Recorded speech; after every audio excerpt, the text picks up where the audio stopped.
Bonjour, je vous souhaite la bienvenue sur la chaîne YouTube de Ce que Christ a fait.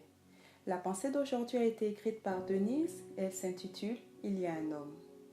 Sais-tu qu'il y a un homme qui t'aime bien plus que tu ne pourrais l'imaginer? Son amour pour toi dépasse amplement ce que tu as reçu comme amour de ton père, de ta mère ou même d'un amoureux.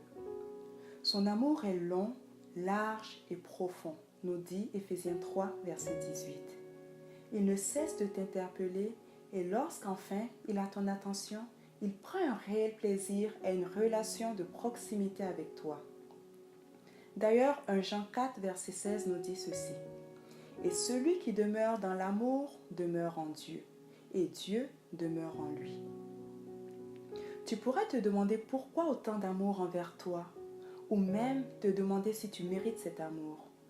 La réponse est la suivante. Il t'aime et cela n'a rien à voir avec des choses que tu aurais faites ou des talents que tu aurais. Il t'aime pour ce que tu es et son amour pour toi n'aura pas de fin. La preuve tangible de cet amour est qu'il a donné sa vie pour toi pour que la séparation qui existait entre lui et toi soit à tout jamais détruite. Cet homme, c'est Jésus-Christ, Dieu fait homme. Alors que ces derniers jours, autour de nous, a lieu la commémoration de la Pâque, j'aimerais rappeler à nos esprits que la crucifixion de Jésus fut la plus grande preuve d'amour manifestée envers nous. En effet, aucune personne ne pourra jamais rien faire de tel pour les raisons suivantes. Dans Colossiens 2, 12 à 15, il est dit « Mais Dieu vous a rendu la vie avec le Christ. Il nous a pardonné toutes nos fautes. Il a effacé le document de nos dettes qui nous accusait et qui était contre nous à cause des règles établies. Et il a détruit en le clouant sur la croix.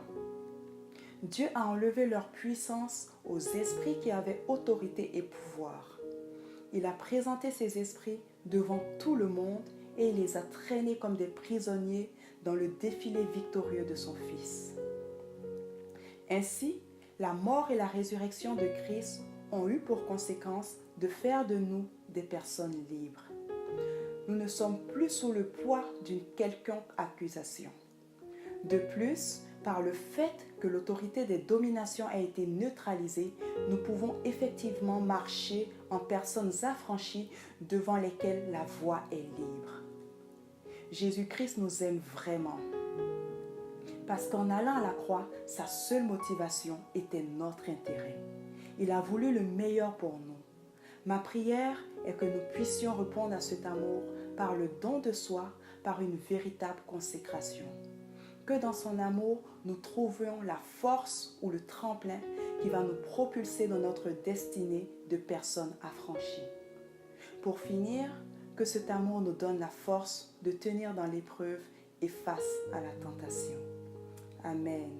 Si vous venez sur cette chaîne pour la première fois, je vous invite à vous abonner et vous recevrez chaque semaine des messages édifiants qui viendront vous accompagner dans votre marche chrétienne. N'hésitez pas également à partager cette vidéo et à aller visiter notre site web au www.cequechristafait.com. Nous nous retrouverons la semaine prochaine pour une nouvelle vidéo. Merci et que Dieu vous bénisse.